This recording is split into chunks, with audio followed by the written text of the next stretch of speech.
Nakalimutan ko silang magdala dito ng ng pakain kaninang alas 4. Kaya ngayon, bibigyan ko sila. Iwanan ko sila ng pakain just to make sure hindi sila mapapasma. Good evening po, kalapatids. Ito po ang bibigay ko sa kanila. Ayan, kalahating kilo muna. Mamaya, pag uwi ko, kalahating kilo ulit. Ayan. From work, ayan. Ayan sila. Ayan. O, kita mo. Ganda. Huwag lang sila mapasma. Dadalang ko sila ng pagkain. Kahit late ako pumunta. Parang 7 o'clock in the evening na ngayon. At nakaligtaan ko talaga. Sa dami ng ginagawa ni Daddy Tutan. Alam niyo na, mamamasada. Plus tumutulong sa tindahan sa kay Mami Tutan. Pero every time naisip ko silang puntahan dito. Lalo sa oras ng pagkain. Ayan po sila. Ito po si Berto at sumigla na po. Nag-molting na po siya. Nag-molting na siya. Ayan po si Berta, yung Indonesian bird natin. Ayan. Ayan po ang itlog naman ni Luis saka ni Milo. Ito na nga pala si Luis. At ito naman ang anak nila na siniting ko kay Berta. Ayan, malaki na. Si Red Stencil. Ay, ito naman po, yung si Taweng. Dating pangalan niya Stencil. Ang mas gusto ko sa kanya yung pangalan niya yung Taweng. Ito si Jumbo. Ang ibon ni Boss Idol Glenn Malinay.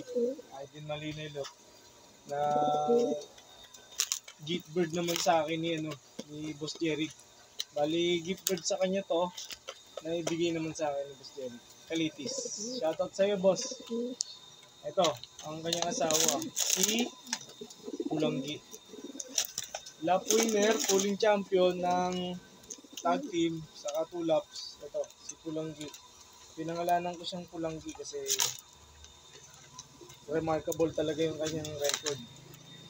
At the same time, ang lahi po niya, Jose Torres. Ng gift bird po sa atin. Ang anak po nila, ito po, si Jackie, si Blackie. Kung sino po ang babae dyan, siya na magpapangahawak ng pangalan ng Jackie. Ayan po. Ang ating ibon na si Bulanggi, kasalukuyan na pong may itlog. Ayan, medyo naipit po yung braso ko dahil alam nyo na, injury po yung kaliwang balikat ko eh. Tapos ngayon parang pirarayuma yata ako, hindi ko alam. Sakit talaga ng paa ko. Siguro sa init siguro ng makina ng tricycle or hindi man tayo nagpapawa, hindi tayo nanghihingi ng simpatya, nanghihingi ng tulong, hindi. Kasi nahack po yung account natin. Buti na retrieve agad. Yan. Ito po sila ngayon. Ang ating ibon na si Jumbo ay kasalukuyan na kain. Ayan. Ang hirap po ng sitwasyon na ganito dahil ang hirap po talaga.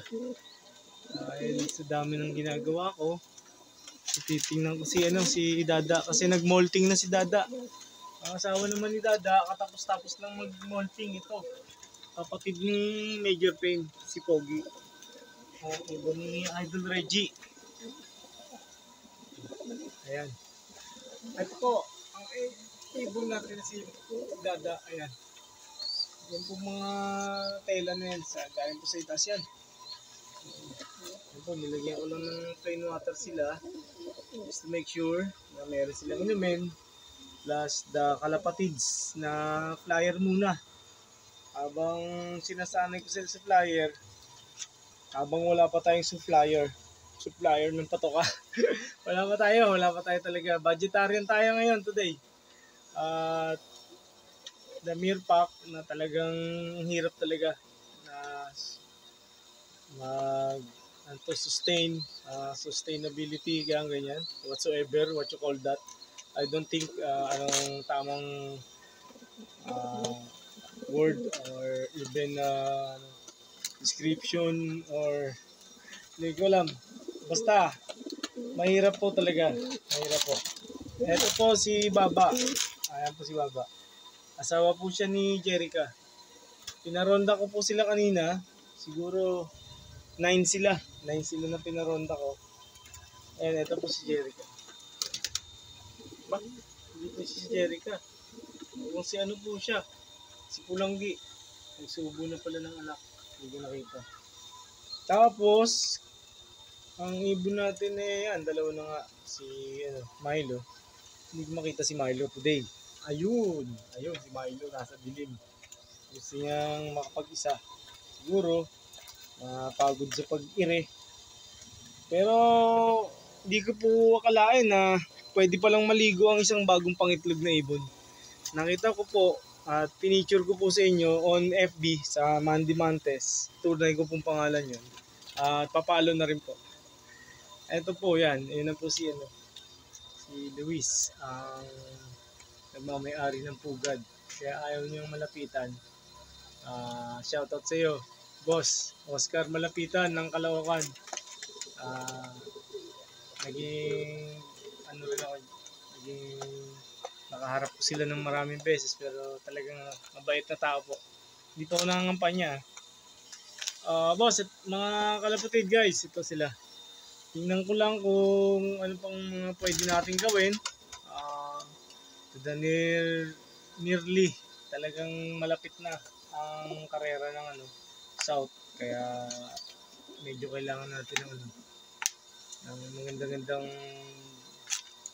kabaon, magandang vitamina, magandang patuka, basta anything na maganda para sa kanila gagawin natin. Talagang napakahirap kasi. Ayan. Ang ganda niyan. Ang ganda ng greens niya, no? Talaga naman. Higit 1 kilo po yung isang balot na yun. Kaya siguro to mga 3/4 siguro to. Hayaan ko lang sila na i-cherish nila yung patukang masarap. Ayan, gusto na yata lumipad. Si Jumbo. Parang na-stress na yata sa kulungan. Pero hindi sila dapat na-stress. Kasi maluwag doon sa taas sa ating flyer. Na pwede naman silang ito po ang ibon natin na si Jumbo. Ayan, nagkakamot siya. After niya magsubo sa kanyang anak, ayun, yung anak niya. Si Jackie, si Blacky. Bumaba na po guys. Parang gusto nang magbinata. Ito po si Jumbo. At siya po talagang napakalaking ibon. Ang mata po niya ay curl. At ang asawa niya po ay si Pulanggi. Ayun. Si Pulanggi. Ayun. Ito po si Pulanggi nasa taas. Ayan po ang ibon natin. Ayan. Sige. Kain lang kayo. Hello guys. Ito, good evening. Ang ibon natin. Ayan. Nakain na siya. Siya po si Tawing. Tawing po yung uso niya. Yan. Ganun. Kasi nga, sa pagka-itlog siguro, tapos nagkaroon siya ng deformation sa nguso dahil doon sa bullets. Sa mga corn pop, whatsoever. Hindi ko alam talaga tawag doon eh. Pero batay sa aking nalalaman, ito'y hindi chismis. Ito'y katotohanan lamang. Na dito sa Pitong Gatang, hindi pala ako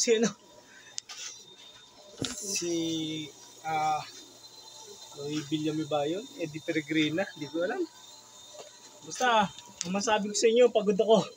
Kaya usog sa inyo lahat, lumalaki kayo mabuti. Ang daddy tutan nyo ay napapagod pero hindi susuko. Magpapahinga pero hindi susuko. Sa isang phrase na sinabi ni ni Mel Gibson, we were soldiers. A man has his choice. And his choice makes him a man. Hindi ko alam kung anong pelikula yon pero maganda po. Dinala ko po yun. Dinala ko po sa buhay ko. Kung ano po ang desisyon ko, yun po ang naging pagiging isang tao, pagiging isang lalaki. Desisyon ko na mapunta sa ganitong buhay o ganitong larangan. Desisyon ko po yun. Kung sakali mga ako'y nagkamali noon, pilit ko naman binago. Kaya ito tayo. Tuloy-tuloy lang sa laban. Tuloy-tuloy lang sa pangarap. Habang nandito si Cookie at sumiksik na sa pagkain. Kasi mangarap ng mangarap, libre lang yan. Yun lang po hawak ko. Sa aking profile. Life has a purpose. The purpose of life is a life with purpose. Ano ba yun? Napakalalim. Pero pababawi natin. Ang halaga ng buhay ay mahalaga. Dapat pahalagahan. Tama ba yun? Good evening po sa inyo lahat. At marami pong salamat sa pagsuporta nyo sa mumunti nating channel, ang Tutan Love. At arinawa po yung mga ibigan nyo, yung mga sineshare ko sa inyo na knowledge na kapwang ginagamit ko po sa sistema ng ibon ko. Okay lang po sa akin mag-night feeding basta sa gabi. Mahirap po mag-night feeding sa umaga. Hindi ko po kayang gawin yun. Basta ang night feeding, talagang ginagawa po sa gabi yan. Batay din po sa nalalaman ko. Anyway, ang ibon natin, nalalapit na po karera. Kaya talagang kailangan natin mag-prepare, kailangan natin isurbol ang mga gamot na gagamitin natin para sa kanila. The nearer, the better na ibon ang kailangan natin magkaroon. Sa ating mga pagbibilang, 4 po na sisiw ang natin, kailangan nating yabol. At nagmagandang loob na po si paring Robert Cruz ng Noveleta. Shoutout sa iyo pare. I-reserve mo ako ng 1.5 na ano dyan. Na probiotic. Yung gawa mo para ikaintindihan. At si Kel MJ ng Wawa 3 Rosario Cavite. Nag-pledge po siya ng ibon. Sana makahabol na sa ating mga pangarap sa karera ng South.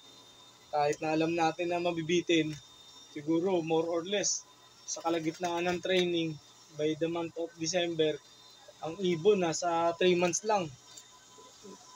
Pero titingnan pa rin natin kung magpo-performance ang ibon natin kahit kalagitnaan ng training, the best yun, the best na age yun. Kasi nandoon yung ano nila, yung silakbo, yung eagerness, ayun. Iba po yung eagerness, ligtong po yun. Salamat po guys. At nabalik na po ako sa aking hanap buhay. At back to reality. Kailangan po yan. Kailangan natin gawin talaga ang grind everyday. Kahit kita nyo ang pagod ni Daddy Tutan, pilit ko silang patutukain. Pilit ko silang pupuntahan. Para lang makapag-produce tayo ng ibon na karapat-dapat sa liparan ng South. Shoutout sa inyo mga kalapatids dyan out there. CSW, kay Boss TJ Pasqua, sa WPFC kay Boss Marvin Romero. Shoutout sa inyo kay Russell Cop Pueda ng CHPA at Michael Cabase kay Boss. Shoutout sa inyo CHPA. At syempre ang idol natin sa pag-iibon si Boss Fernan ng CFL. Shoutout sa iyo, boss. Patulong na lang sa ibang araw ng paggagawa ng aking clocking system. Di man ako sali sa derby ng Norte. Thank you so much. Pagod talaga. Nakapagod na araw pero pilit silang pupuntahan para mapakain. Mabigyan ng magandang vitamina. Salamat po. Kung bago ka lang sa channel na to, sana maibigan mo na i-click ang subscribe button dyan sa ilalim. Paki-pindot yung bell, subscribe all notifications, saka paki-like and share na rin. Libre po tayo sa comment. Salamat po guys. Pagod. Nasilip si Cookie. Gusto yata magpakuha ng video. Thank you so much. Arigatou gozaimasu. Kyoskite, minasan. Marami po salamat sa inyo. At sa inyo pong lahat, mag-iingat po kayo. Good evening. Konbanwa.